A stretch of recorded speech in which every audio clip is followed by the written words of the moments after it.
मेरे दोस्त president Donald Trump, My true friend, Prime Minister Modi.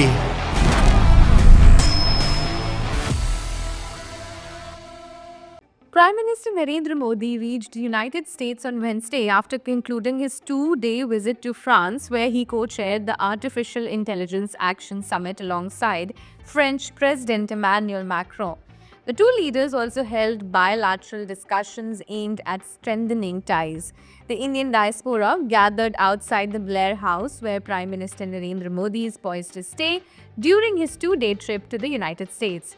The Indian diaspora braved the harsh winter to welcome Prime Minister Modi outside of the Blair House.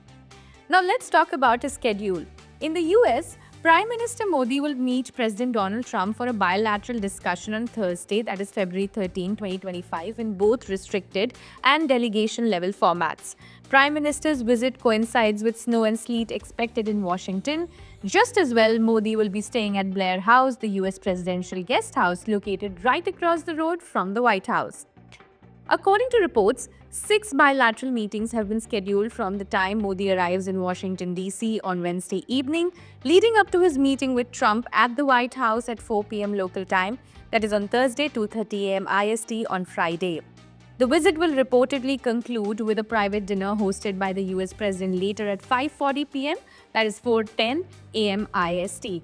The two leaders are also expected to address the media in the Oval Office either before or after their meeting. Wednesday's meeting will put the much-discussed bromance between Trump and Modi to the test.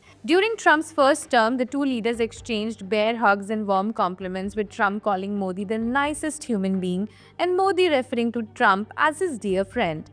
Indian Foreign Secretary Vikram Misri highlighted the significance of Modi's visit, stating that being invited to the US within barely 3 weeks of the new administration taking office shows the importance of the India-US partnership. Modi's two-day visit comes shortly after US last week deported 104 Indian migrants and plans to return many more. Images of deportees in shackles during a 42-hour military flight prompted public anger in India, with a senior Indian government official responding that, and I quote, "This kind of treatment can perhaps be avoided."